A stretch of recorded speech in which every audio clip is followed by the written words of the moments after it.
May isang isla na malapit sa Cebu na kapag oras ng fiesta, hindi mo gustuhin na pumunta doon. Dahil hindi ito para sa mga tao. Hi guys, this is me again, Ed Beast, and welcome back to my channel. Kung mahilig ka sa mga kwentong horror, mystery, and urban legend na dinideliver in story format, sa tamang channel ka. Kaya huwag mo kalimutan mag-like and subscribe para updated ka sa mga bago nating episodes. Kaya kung mahilig ka sa mga kwentong nakakatakot, tara, sabay-sabay tayong matakot.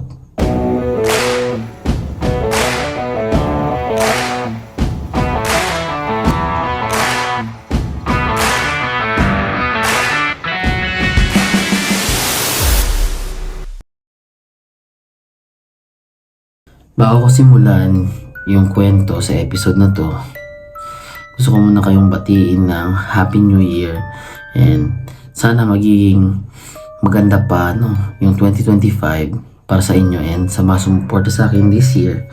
Hopefully na suportahan niyo pa rin ako sa parating na taon at dumami pa kayo para maging mas marami pa yung mga kwento nating i-share sa inyo. So ngayon, punta tayo sa kwento. Ang kwentong ito ay nangyari noong 1999 at nung nagkwento nito ay bata pa daw siya noong panahon ito. Nakatira siya kasama sa lolo at lola niya sa Cebu.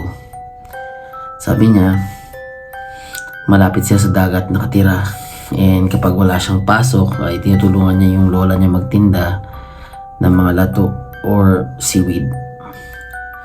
So, sobrang tahimik daw siyang bata and hindi siya basta-basta nakikipagkaibigan kahit kani-kanino lang. Introvert daw siya. So, wala siya masyadong kaibigan. Pero sobrang close niya sa lolo niya.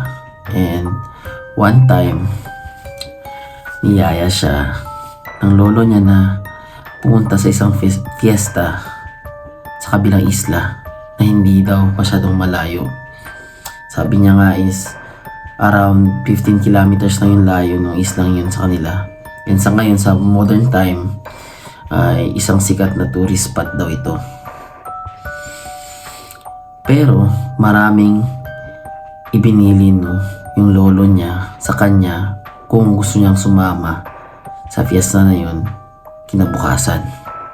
Pero nung marinig to ng lola niya ay medyo nagalit yung lola niya, sinabihan na wag nang isama yung apo nila dahil medyo malayo at nakakapagod yung biyahe. Pero nag-insist yung lolo na kasama niya yung apo niya ay dahil wala ito masyadong kaibigan and lagi na nasa bahay, so gusto niya magkaroon ng experience yung apo niya Pero bago sila pumunta doon, sinabihan niya yung apo niya na dapat pag andun sila, hindi siya makipag-usap kahit kani-kanino lang. Ang kakausapin niya lang yung mga kakilala niya lang, yung lolo niya, yung kaibigan ng lolo niya, and yung mga iba pa nilang kasama sa bangka na pupunta sa fiesta na yun doon sa isla. Maaga rin sila alis nun, kaya kailangan maaga siyang magising. So, bago pa matapos yung mga habilin sa kanya, magtatanong na sana siya, sinabihan siya agad ng lolo niya na kailangan niya magdala ng suha sa bulsa niya, and sa kabilang bulsa niya ay magdadala rin siya ng mga sili. So, hindi niya alam kung bakit kailangan tong mga bagay na to, and napatanong siya sa lolo niya. Sinabi sa kanya ng lolo niya ay huwag na siyang magtanong kung gusto niya makasama. Gawin niya na lang lahat ng hinahabilin sa kanya.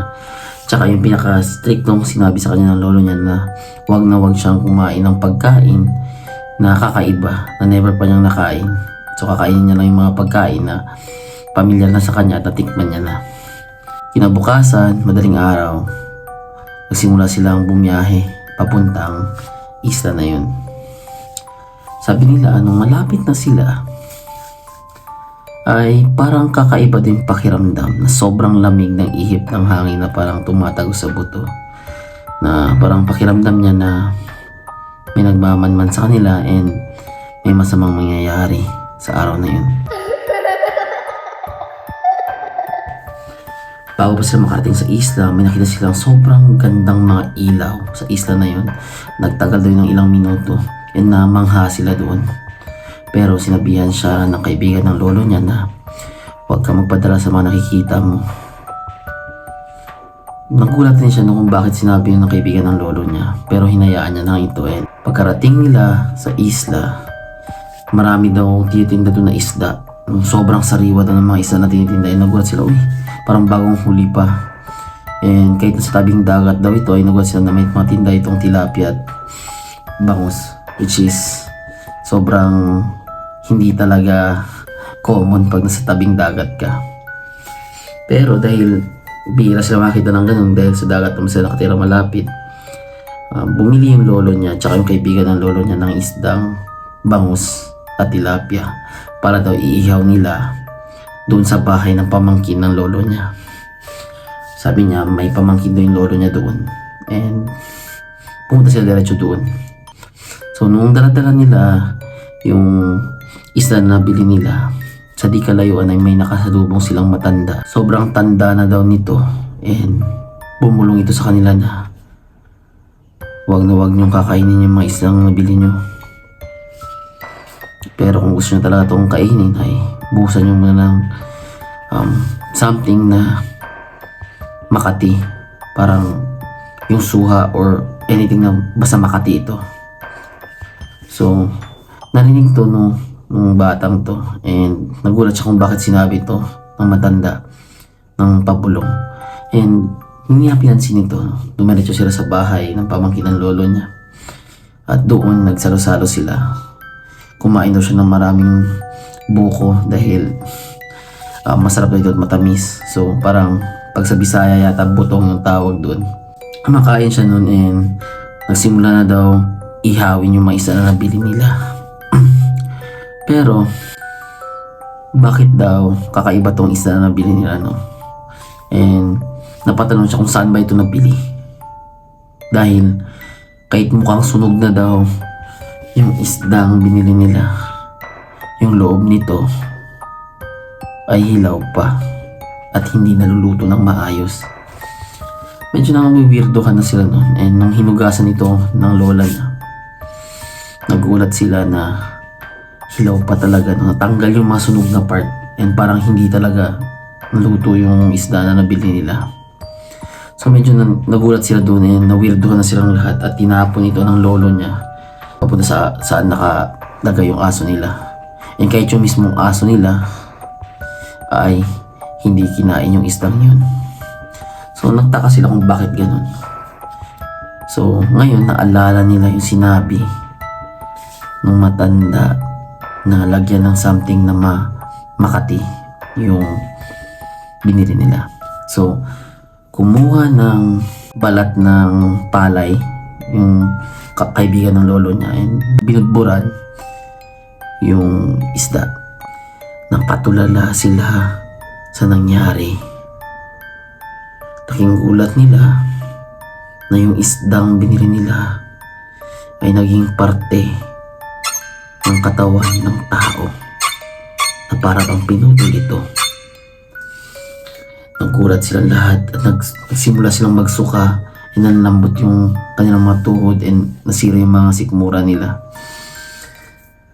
Hindi siya makapaniwala sa nangyari, and ang nakakasuka pa daw dito ay nakakain yung lolo niya at yung kaibigan ng lolo niya. Mga panahong yun, nag-decide sila na kailangan nila umalis sa islang yun. At sinabi ng kaibigan ng lolo niya na walang magsasalita sa nangyari at walang nakakita nito. Tahimik silang aalis. So dali-dali silang sumakay sa bangka nila and umalis na. Habang bumabiyahe sila sa dagat, naghingalon na yung lolo niya at yung kaibigan ng lolo niya. Nagsimula daw itong magsuka. And bago pa daw sila makarating sa Cebu ay pumanaw na yung kaibigan ng lolo niya. At nung pagkapanaw nito, may itim na uod ang lumabas sa bibig nito. And laking gulat nila sa nangyari, no? Pero mga time na yun din, yung lolo niya naghihingalo na at sobrang maputla na daw. Kaya nung pagkarating nila sa lugar nila ay tumawag sila ng albularyo. And to think this is 1999, so grabe talaga yung mga paniniwala nila tungkol aswang, engkanto, and mga pamahiin pang ganun. So, nung time na to, dumating yung albularyo and sinabi nito na yung may gawa nito sa lolo nila at sa kaibigan ng lolo niya ay isang engkantong itim. Hindi niya daw matanggal or mapawalang bisa yung ginawa ng engkantong ito at wala na siyang magagawa. Mabawian talaga ng buhay ang kanyang lolo. At yun na nga, bago pa daw sumikat yung araw, umanaw yung lolo niya ng mga oras na yun. Walang nagawa yung albularyo and pagkamatay daw ng kanyang lolo ay may lumabas rin daw na itim na uod. Tapos sa habang panahon, hanggang ngayon naalala pa rin niya yung mga pangyayaring yun na kung ikaw, kung maririnig mo ito ay hindi ka paniniwala, para lang itong ginawang kwento. Yun ang ating kwento, no? Sa ating episode ngayon. And hopefully nagustuhan mo ito. And kung may nagustuhan ka na part sa story na to, drop a comment, no? Kung ano yun at pag-uusapan natin to. Bago natin i-end yung video na to, no? It is highly possible na nangyari talaga yun dahil noong mga time na yun, no, yung technology nag-grow pa lang and sobrang liblib pa ng mga lugar. Marami pang liblib na lugar and sobrang daming kwento tungkol engkanto, aswang. Even yung mga tito-tita ko, maraming kwentong ganun and it really happened daw. So, hanggang ngayon daw, yung nagkwento nito ay may pamilya na rin and hindi niya makalimutan ang nangyaring yun. And kung sinubaybayan mo yung mga previous episodes ko, may tatlong uri ng engkanto, di ba? Puti, itim, at pula, which is yung pinakamataas na uri ng engkanto. And usually sila daw talaga yung bibiktima ng mga tao, no? Nag-offer ng pagkain and then namamatay ito or diadala ito sa lugar nila. Hindi ka na makakabalik ulit sa mundo natin. Yun yung kwento-kwento nila, no? So, yun ang ating kwento sa episode na to. And hopefully, nag-enjoy kayo. So, again, Happy New Year. And don't forget to drop a comment, like this video, and subscribe. Hanggang dito lang tayo. Hanggang sa susunod.